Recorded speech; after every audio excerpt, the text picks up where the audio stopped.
Ladies and gentlemen, welcome to Off the Top Rope here on the Off the Mic Sports Network. It's been a minute since I've done some content here on the channel. I need to do this because people think that I'm shitting on AEW, and you know, to some degree I am.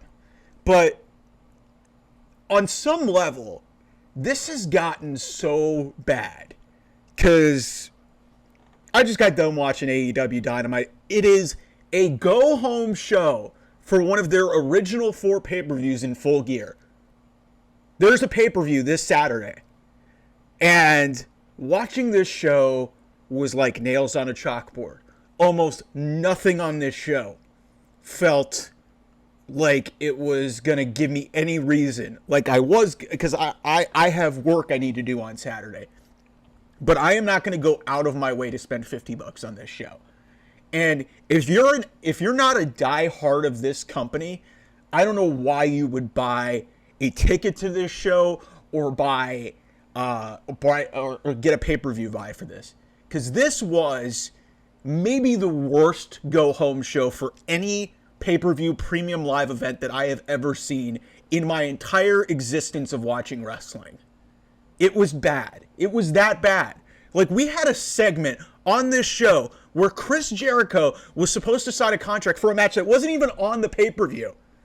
We had Chris Jericho walk through the entire building, through the concourse, to the ring, only to then sign the contract and then lead to a beatdown segment where Tomohiro Ishii, the guy he's going to face next week, and is probably going to beat him up, and then the conglomeration gets involved. What in the fuck are we doing? MJF, who's on this show, facing Roderick Strong at Full Gear, is insulting Roderick Strong because he had junky parents. Get some new material, MJF. We've got Adam Cole involved in this, even though he was the heel who made the turn. Don't even get me started on that. The Costco guys, Big Boom AJ and Big Justice, announced that the Rizzler is showing up. That got the best reaction on this show. That got the best reaction from the crowd. Not the contracted people that are getting paid by this company. That is where this company is right now. And then you main event the show with your number one contender for the AEW World Championship in Orange Cassidy. I like Orange Cassidy. I think he's a phenomenal wrestler. I think he's very underappreciated.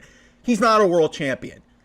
And at the end of this show, he gets a fluke roll-up win over Wheeler Yuta, the guy who's going to main event the pay-per-view, and then proceeds to get tied up with duct tape and get his ass beat, only to then mockingly, sheepishly kicking Jon Moxley, who is like twice the size of him, and get beaten down by 5 other people while nobody comes to help him.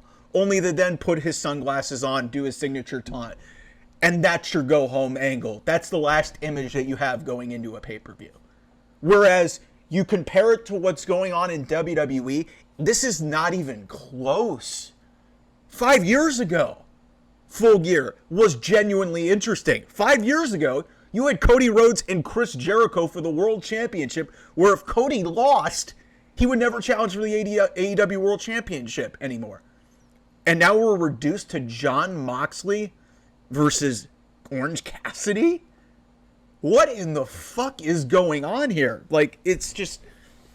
the opening 8-man all-star tag match, I don't know why we need to call every like multi-man tag match involving people on a pay-per-view an all-star tag, but it was fine. You had tension between Will Ospreay and Mark Davis, who's obviously in the middle between him and Kyle Fletcher, could play a role in the match between them. Admittedly, I've said this, Will Ospreay's honestly one of the only redeeming parts of AEW in their 2024, because he's been just a breath of fresh air in that place. He may not sell a lot, but he's been a lot better than people give him credit on promos, and his feuds have genuinely been the most interesting thing, or one of the most interesting things that have been going on AEW television.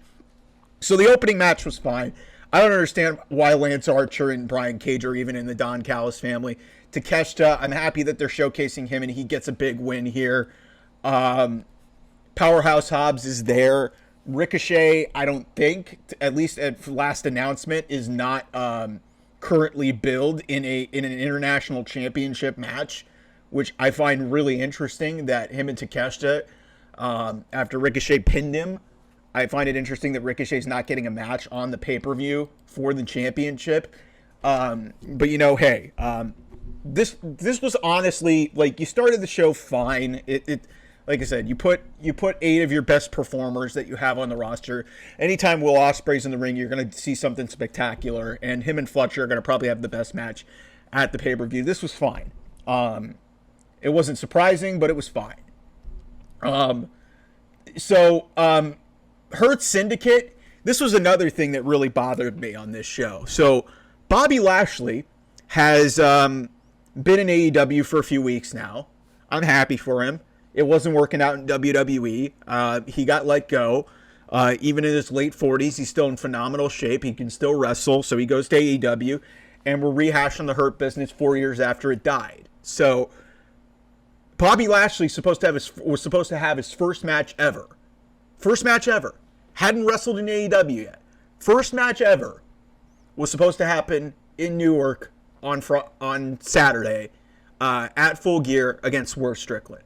But for some reason, AEW thought it would be a good idea to throw Bobby Lashley in his first match in the company, your big recent high-profile signing, throw him in a random 2-on-1 handicap match against some guy named Cheeseburger and another guy that I've never heard of. Apparently Cheeseburger's kind of a folk hero in Ring of Honor, and he got a good reaction from the crowd in Reading, PA.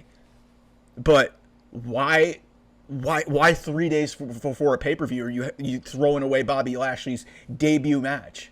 That didn't make any sense to me. Bobby Lashley also, like, the part of the Hurt Syndicate Swerve Strickland stuff was Swerve getting one up on the Hurt Syndicate. Like, on 2 separate occasions, he was able to connect with Bobby Lashley with a chain. Why did Bobby Lashley need to have a match here? You're building a pay-per-view match. What does that do? What does Bobby Lashley being up 2 geeks do at all? Like, what AEW is failing to realize, and what a lot of wrestling fans are really getting mixed up in modern wrestling now, is you don't need to have a performer be exposed on television and wrestle every single week. You don't have to do that. Like, WWE did it with Seth Rollins. It was fine. And it's fine to have that. But AEW gets caught up in having all of their champions or, all of their big-time talent. It needs to be a match if they're on television. Like, if you're building towards a pay-per-view match and a debut of somebody, why have Bobby Lashley just go out for 2 minutes and, squash a couple of geeks only to lead to a post-match angle with Swerve Strickland? It's all about the Swerve Strickland thing. Nothing that happened in that match changes any of our opinion about how we feel about Bobby Lashley. Bobby Lashley is the almighty. He's a powerhouse. He's a big motherfucking dude who can move really quickly, is really athletic for his age, is in phenomenal shape, and can just clobber people. Why does he need to face 2 guys in a 2-on-1 handicap match three days before a pay-per-view? Like, that drove me nuts. And then, the Roderick, I already kind of mentioned the Roderick Strong, Adam Cole angle with this MJF thing. MJF had a promo. Roddy had a promo where you could hear a pin drop in the place. Like, nobody was reacting. It's just weird based off where we were with this feud a year ago, where MJF was a uber babyface. Everybody was chanting, "He's our scumbag," and then Adam Cole just turns on him. It's just weird. And so Adam Cole cuts a promo. He talking about how he's going to miss the pay-per-view because he didn't win last week. And then Kyle O'Reilly just shows up to a flat reaction. Nobody cares. Kyle tries to cut this impassioned promo saying you're going to get somebody hurt, and it just didn't register. And it's like this whole angle is continuously going on. It's like, yeah, a year ago we were hyped up to think about the prospect of an Adam Cole MJF feud. But then Adam Cole blew his ankle out in just an astonishingly, terrible, catastrophic accident. Like a 1 in a million chance that you're going to fall off a bridge of a stage into a wrestling ring and just totally shatter your ankle. And it cost Adam Cole literally a year of his career. And it was going to lead to this massive angle that just fell flat at World's End. It led to nothing. MJF went away to get some stuff fixed with his shoulder.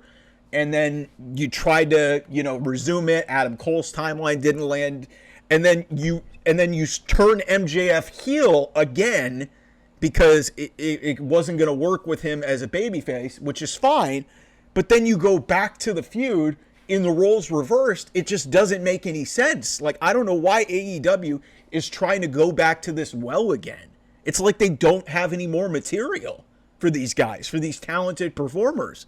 Like, you don't need to go back to something just because you left meat on the bone. Like, you don't need to go back to it.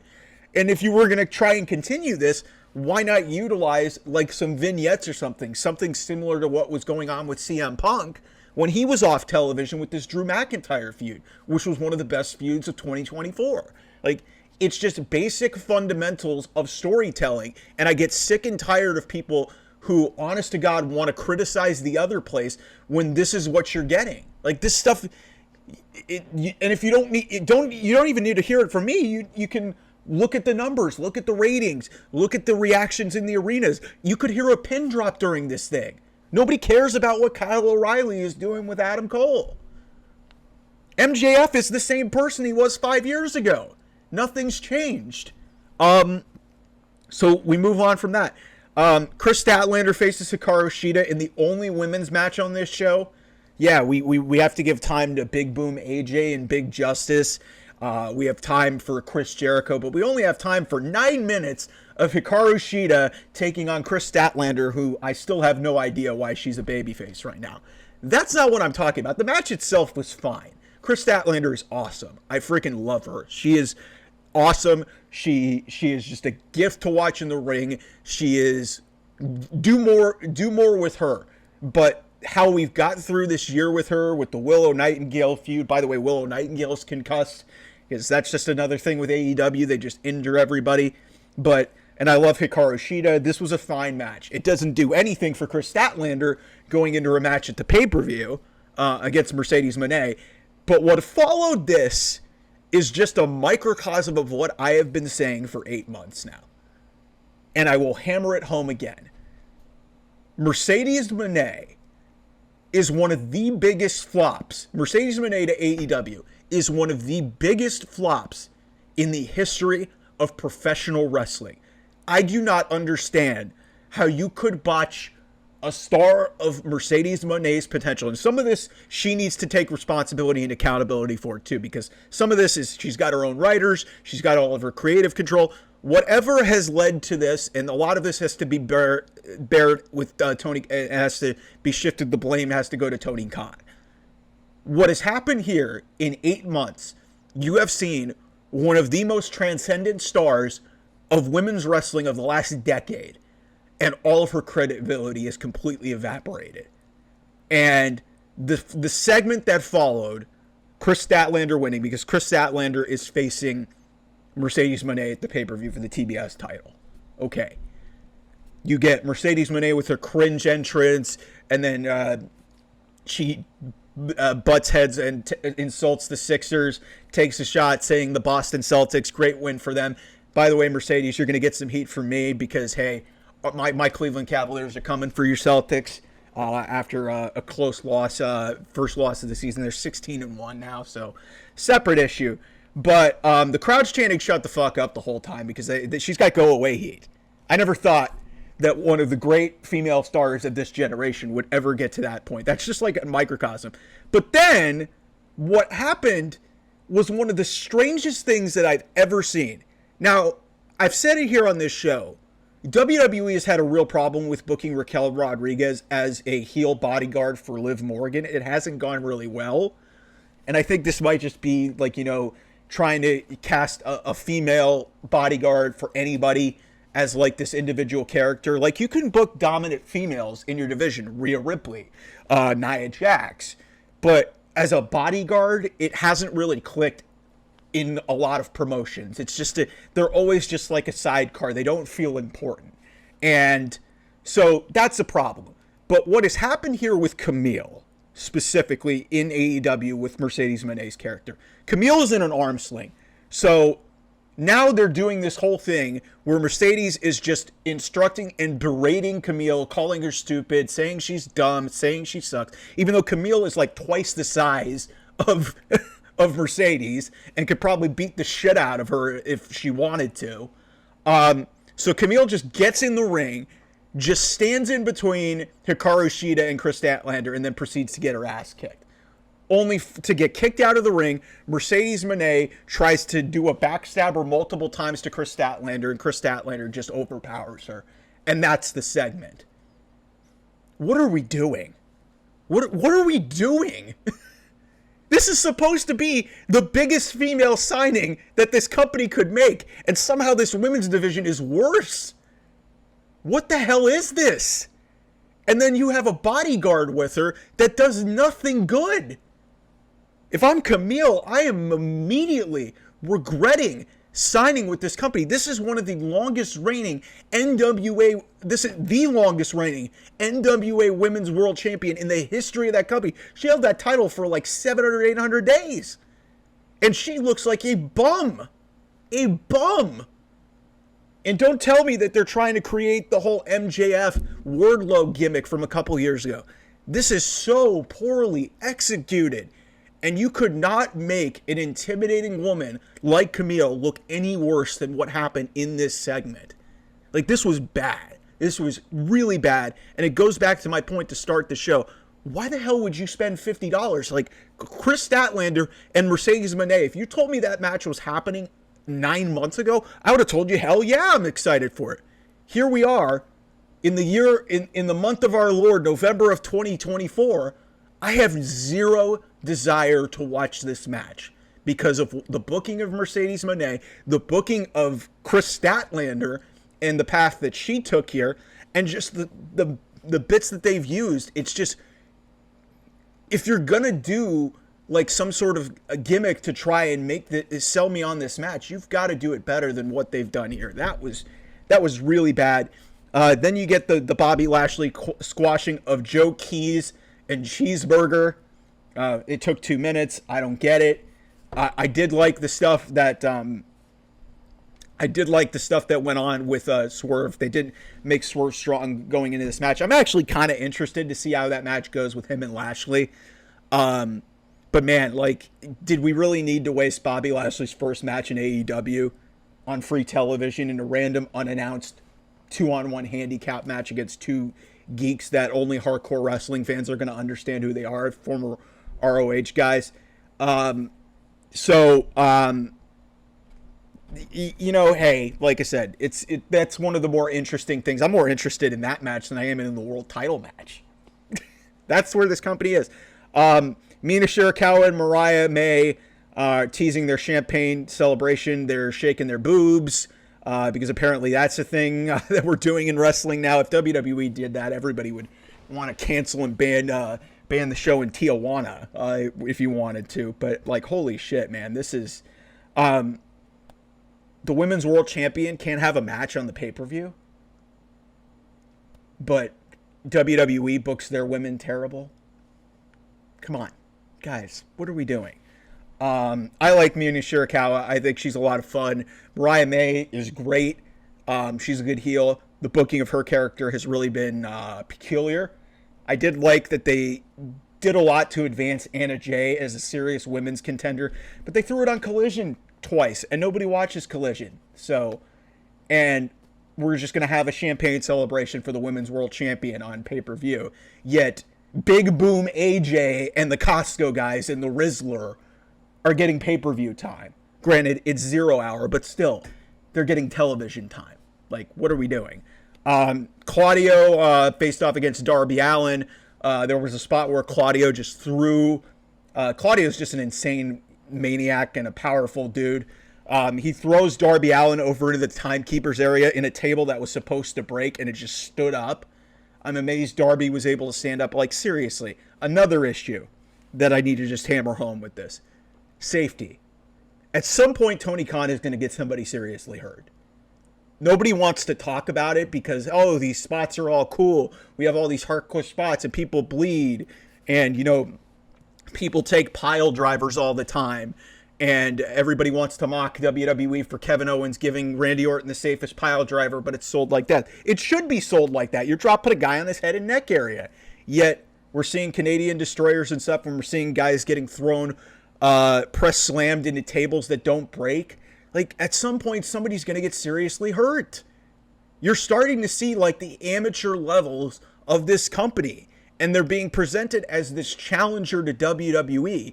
And my problem, and the reason why I feel the need to always, bark at people on here, and a lot of people will probably agree with me, and the diehards, I'm not going to change their minds, but my problem is like, you're allowed to like what you want, but if you want to bark back at me and tell me that this crap is better than WWE, you're delusional. You're delusional. Because on what level is some of this sports entertainment crap that you're doing, that you're trying to present yourself as this alternative, and then you've got people like Claudio Castagnoli, a guy who I thought got underutilized in WWE, and he's being presented as a powerhouse. That's wonderful. But Darby Allin, on multiple occasions, has bordered on life or death shit. And this has happened throughout his AEW career. And there was the glass spot that, honest to God, scared the shit out of my sister, seeing him go through a glass plate at Revolution earlier this year. And this is just another example of just reckless spots being okayed for the sake of, coolness or entertainment. And who's to say if somebody lands the wrong way and somebody's neck gets broken?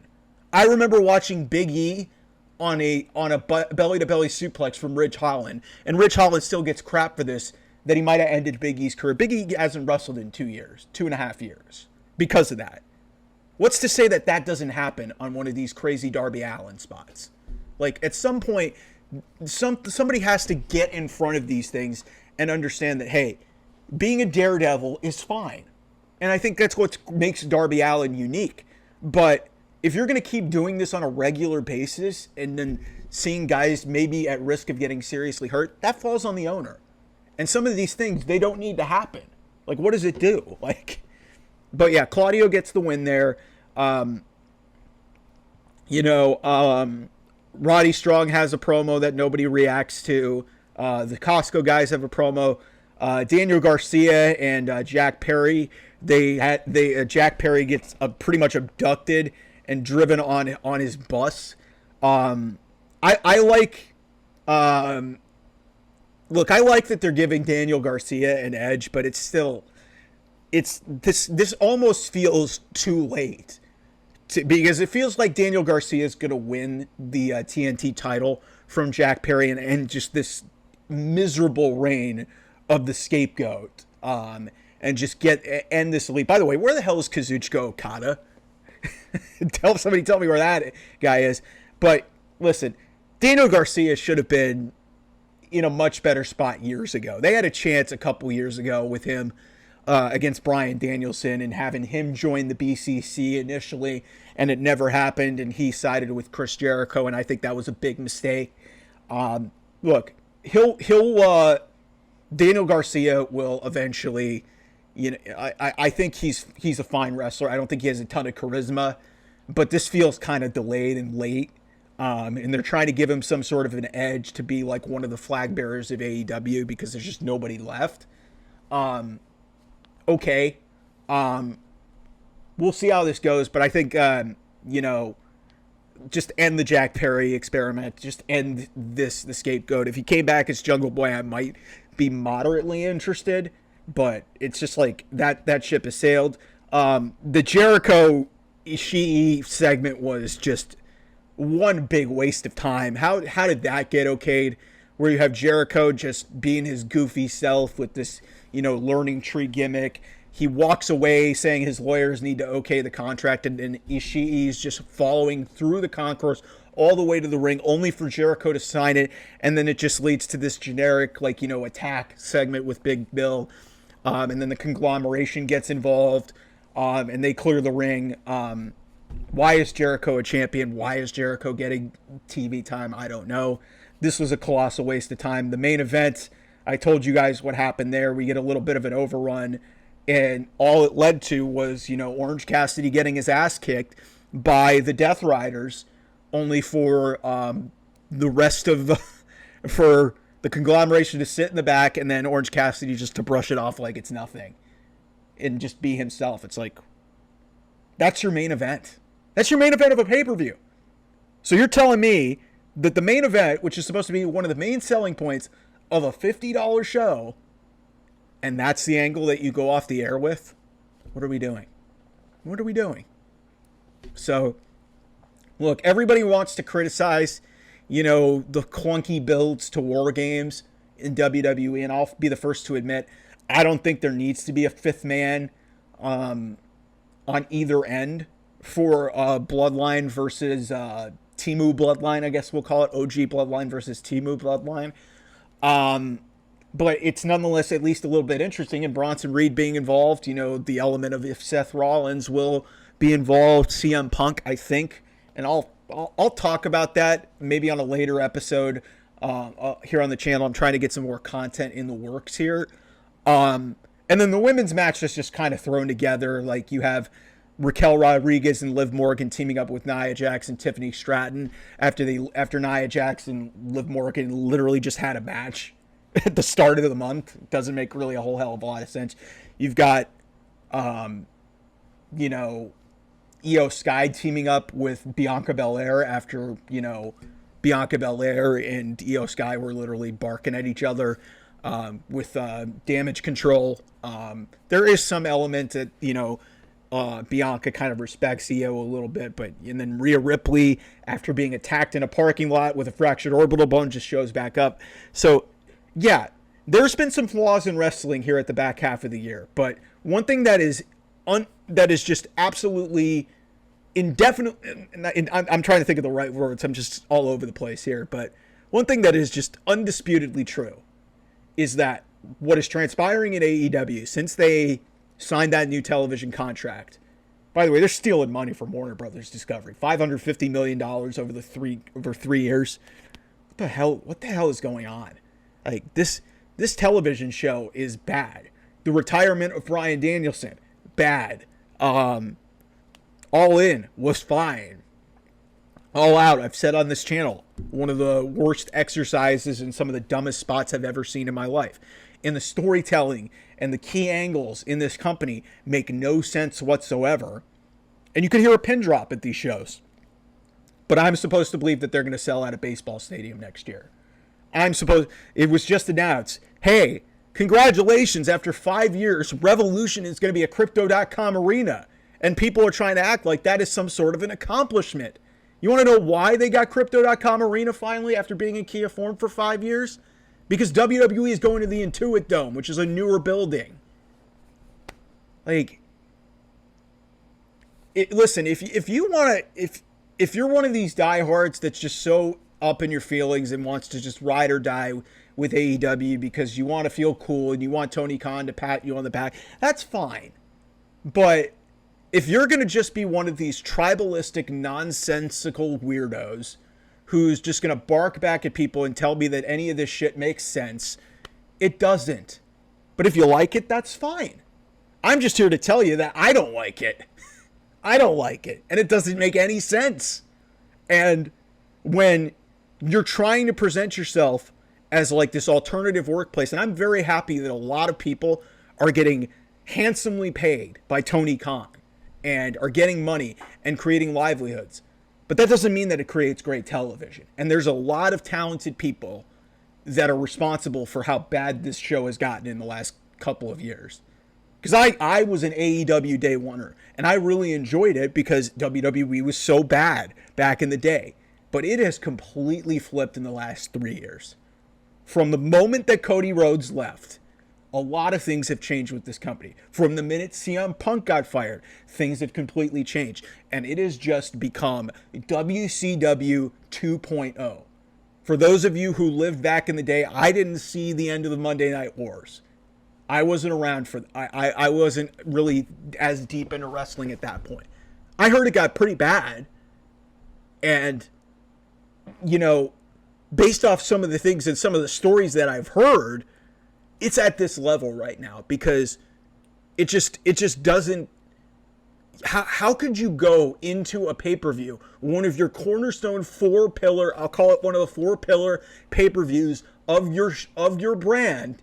How could you go into that show with what transpired on Wednesday night with Dynamite? So I'll leave you with that. We'll have more later. It's going to be interesting to see how the ratings come out for this, because that's always a compelling thing and always a great conversation in the internet wrestling community. We're heading into Survivor Series. We'll have some stuff to talk about there. But yeah, I just needed to get that off my chest because I was just infuriated watching this show. Because as hard as it is for some of you people to believe, I want AEW to do well. Because if AEW is doing well with the amount of roster talents that they have, then that's great for wrestling. The problem is, it's not good television. They're losing viewership. They're losing attendance. They're losing regular fans. They're driving people away, and they got paid. So what makes them any different from the end of Vince McMahon's WWE? It doesn't make any, and that's the hard thing for me to come to grips with, because I want this place to do well. But when you're making some of the choices that they're making, it really drives me crazy. So anyway, I'll talk to you guys later. A lot of great content, sports and not. I had to get some stuff off my chest here on wrestling, because I mean, it like a lot of the interactions that we get here on this channel are from my AEW posts. So if I offended some of you marks, it's like, listen, this is just how I feel. So I'll talk to you guys later. Bye.